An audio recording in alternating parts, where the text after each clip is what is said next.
सामने 2 ताजे चिकने खीरे तौलिए पर रखे थे। डिब्बे में हमारे सहसा कूद जाने से सज्जन की आंखों में एकांत चिंतन में विघ्न का असंतोष दिखाई दिया। अर्थात पहले से बैठे नवाबी नस्ल के जो सज्जन व्यक्ति उस डिब्बे में बैठे हुए थे, जैसे ही लेखक उस डिब्बे में प्रवेश किए, उस सज्जन व्यक्ति की आंखों में असंतोष दिखाई दिया। उनको अच्छा नहीं लगा, लेखक का वहाँ जाना उनको अच्छा नहीं लगा। सोचा हो सकता है यह भी कहानी के लिए सूझ की चिंता में हो, या खीरे जैसी अपदार्थ मतलब असाधारण, साधारण तुच्छ वस्तु का शौक करते देखे जाने के संकोच में हो।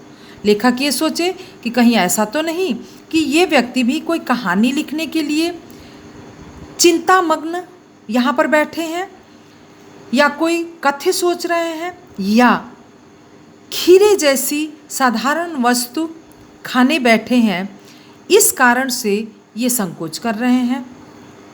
नवाब साहब ने संगति के लिए उत्साह नहीं दिखाया।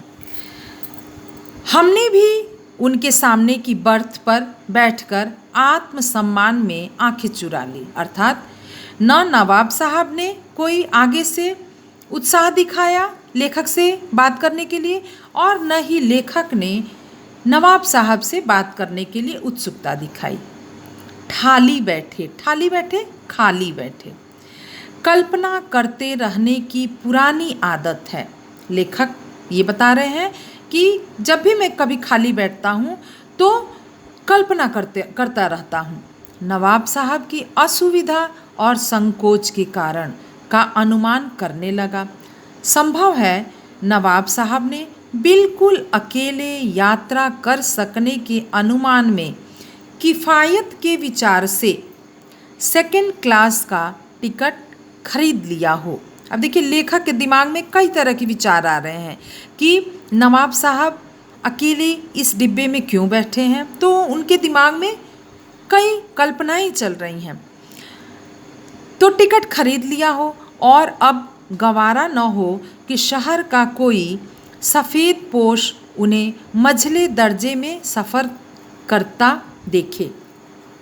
अकेले सफ़र का वक्त काटने के लिए ही खीरे खरीदे होंगे, ऐसा लेखक अनुमान लगा रहे हैं। और अब किसी सफ़ेद पोश के सामने खीरा कैसे खाएं, ये उनके दिमाग में आ रहा है, उनके मन में ये भाव उठ रहे हैं, प्रश्न उठ रहे हैं कि यहाँ तो वो नवाब बन कर के बैठे हैं और यहाँ खीरे जैसी साधारण तुच्छ वस्तु खाने के लिए लेकर के बैठे हैं।